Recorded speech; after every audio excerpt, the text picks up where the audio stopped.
ये दुख के 5 कारण का जो निरूपण पतंजलि दर्शन में आप जानते हैं, राग, द्वेष, अभिनिवेश, अविद्या, अस्मिता। तो अगर राग बढ़ रहा है तो जहां आप, कारण क्या है? अब किसी की मृत्यु होती है, कितने दुखी होते, क्यों दुखी हो? डिप्रेशन में चले गए, मृत्यु हो गई। अरे मृत्यु तो रोज करोड़ों लोगों की हो रही है, आप कभी नहीं दुखी हुए?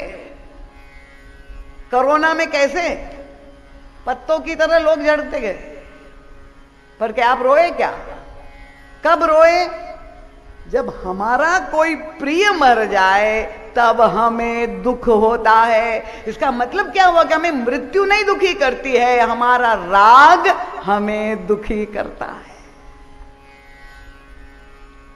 जिससे राग जुड़ा हुआ है, चाहे वो पुत्र हो, चाहे वस्तु हो, चाहे मकान हो।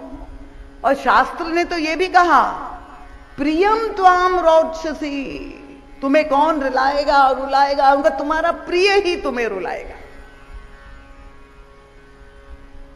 क्योंकि पुत्र जितना रुला सकता है इतना पड़ोसी,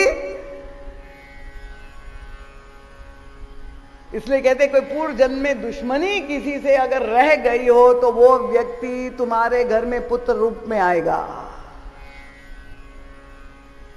वो हिसाब किताब बराबर करने के लिए।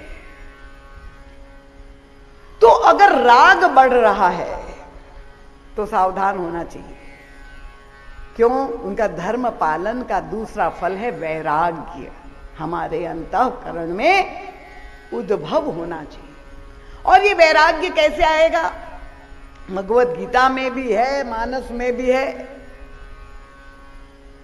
पद्धति कई तरह के, एक परिस्थिति जन्य वैराग्य है। जब चारों ओर प्रतिकूलता हो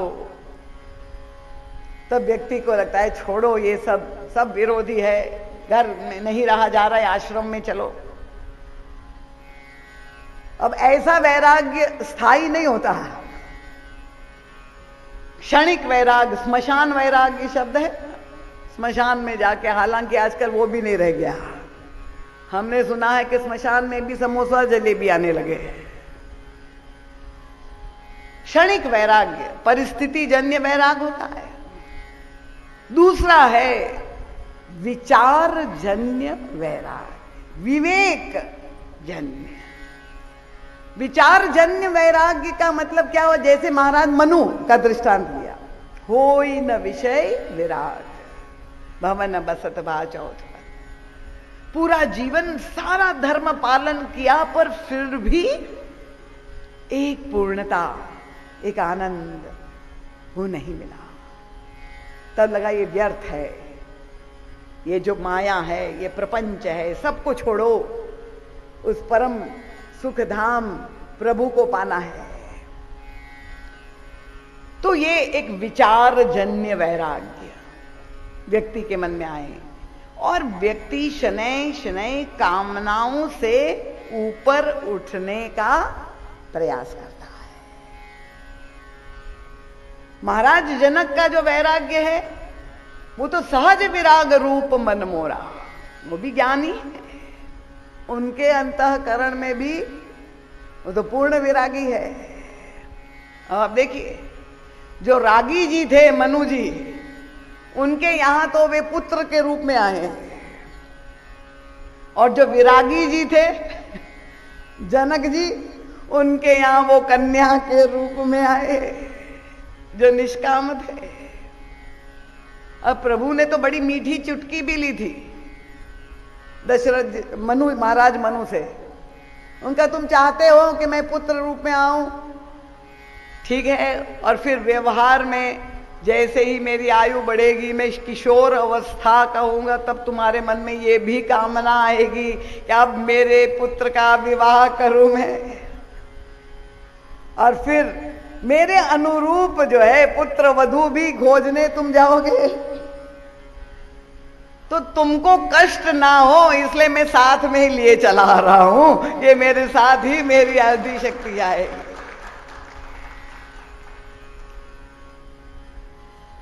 तो वही वैराग्य जब तक धर्म की कक्षा कर्म जो हम सत्कर्म कर रहे हैं, सकाम भाव से कर्म कर रहे, ये पहली कक्षा है। पर क्या उसी में रुक जाना है क्या? बताइए कानपुर वासी, कि अपग्रेड होना है? आपका मोबाइल तो हर 2 दिन में कहता है ना अपग्रेड योरसेल्फ। तो आपको सब कुछ अपग्रेड करना है। You have to elevate yourself, you have to evolve, ऊपर उठना है। कामनाओं के घेरे में ही रहोगे कि कभी ऊपर उठोगे? देह तक ही सीमित रहोगे कि विदेह होने का प्रयास करोगे? तो एक मैंने कहा जो विदेहत्व है वो विचार जन्य, विवेक से विचार करके ये मिथ्यात्व। पर वहां भी संभावना है। वैरागी जी सबको नकारते गए, सौंदर्य मिथ्या है। पर वो अचानक मृग नयनी आ गई और वो विरागी जी को ठग लिया। वो अपने वैराग्य में स्थित नहीं रहे। तो दूसरी पद्धति है, महाराज श्री कहते वैराग्य की, एक ज्ञान मार्ग से वैराग्य, एक भक्ति मार्ग से वैराग्य को प्राप्त हो। और भक्ति मार्ग का मतलब क्या है? आप देखिए, महाराज मनु ने अनुभव किया कि वैराग्य तो है नहीं। उन्होंने तो बुद्धिपूर्वक त्याग किया था। उनका इतने पुत्र है पर फिर भी राग कम नहीं हो रहा है।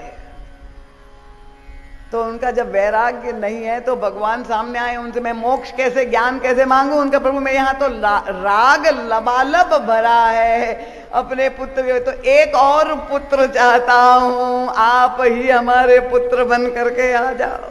प्रभु को ही राग के बंधन में बांध दिया। तो अगर अनुराग हो जाए प्रभु से तो अपने आप संसार से वैराग्य हो जाएगा, छूट जाएगा। अब ये मुझे स्मरण आ गया, गोस्वामी तुलसीदास जी की जीवनी में भी तो घटना है। पत्नी से कितना गहरा राग था,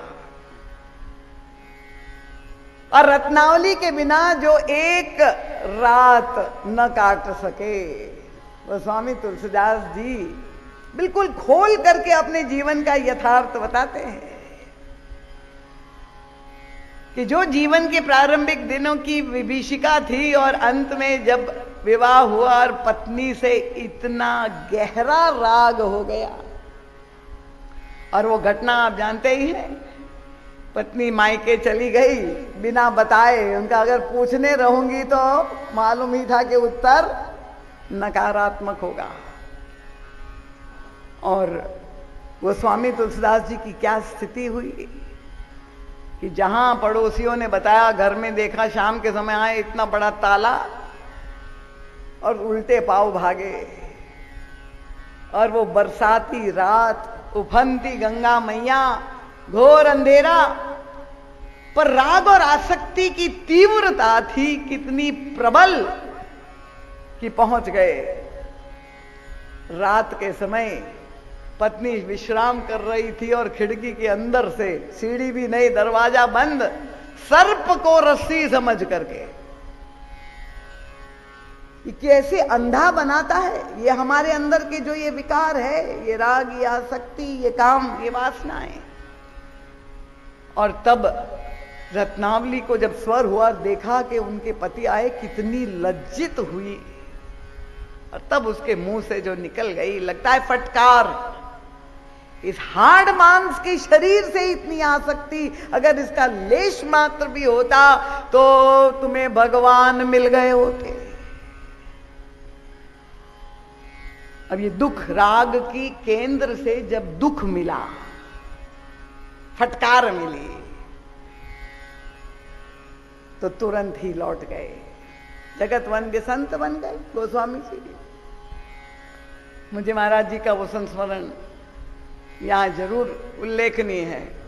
देहरादून में तुलसी जयंती के दिन सारे विद्वान गोष्ठी हो रही थी और एक विदुषी देवी भी आई हुई थी। अभी उनका शरीर नहीं है। सब लोग तुलसीदास जी को महिमा मंडित कर रहे थे, पर उनको लगा कि मुझे कोई नया स्वर, अलग बात कहनी चाहिए। उन्होंने कहा कि अगर आज तुलसीदास जी जगत वंद्य बने तो उसका संपूर्ण श्रेय रत्नावली उनकी पत्नी को जाता है, इसीलिए वो जगत वंद्य संत बने। ये तो अच्छा है, महिलाएं ताली बजा रही है, पुरुष बजा रहे हैं। अब परम पूज्य महाराज जी को अध्यक्षीय भाषण देना था। महाराज जी ने सुना। अब जब बोलने का अवसर आया तो महाराज जी ने कहा देवी का नाम लेके कि मैं क्षमा चाहता हूं देवी जी, पर मैं आपसे सहमत नहीं हूं कि अगर पत्नी के फटकार से तुलसीदास बनते होते तो घर घर में तुलसीदास उत्पन्न हो गए होते। यहां तालियां कमजोर है।